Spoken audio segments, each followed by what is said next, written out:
I was castrated, turned into a woman, and forced to marry the Roman Emperor Nero. I'm Sporus, a young Roman who lived in the 1st century, from 49 to 69 AD. Sadly, my story is still talked about almost 2,000 years later because of how cruel it was. It all started in 65 AD, when Emperor Nero, drunk, kicked his pregnant wife, Poppaea Sabina, in the stomach. The kick didn't just cause a miscarriage, it led to her death. People say Nero deeply regretted what he did to Poppaea and never really got over it. A year later, in 66 AD, I was brought before Nero. I looked a lot like his late wife, which made me the perfect stand-in. My youth and looks made the emperor fall hard for me.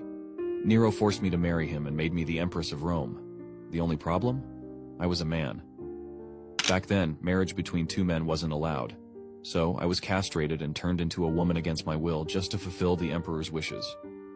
The wedding happened in 66 AD and I became the Empress of Rome.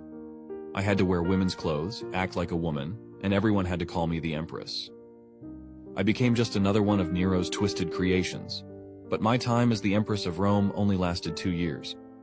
In 68 AD, Nero's reign ended, and so did my role as his wife. Nero, who was 30 years old at the time, found himself surrounded by enemies. His allies abandoned him, and on June 9, 68 AD, he was forced to take his own life. But my humiliation didn't stop there. Oddly enough, I was taken as a wife by Nero's successors. After Nero's death, Rome went through one of its most chaotic years. The year 69 is known as the Year of the Four Emperors. The first two took me as their wife, but they didn't last long in power. The third emperor, Vitellius, decided to publicly humiliate me by making me perform in plays. That same year, I chose to end my life at the age of 20. In my case, my beauty and resemblance to Poppaea were my downfall. What do you think of my story?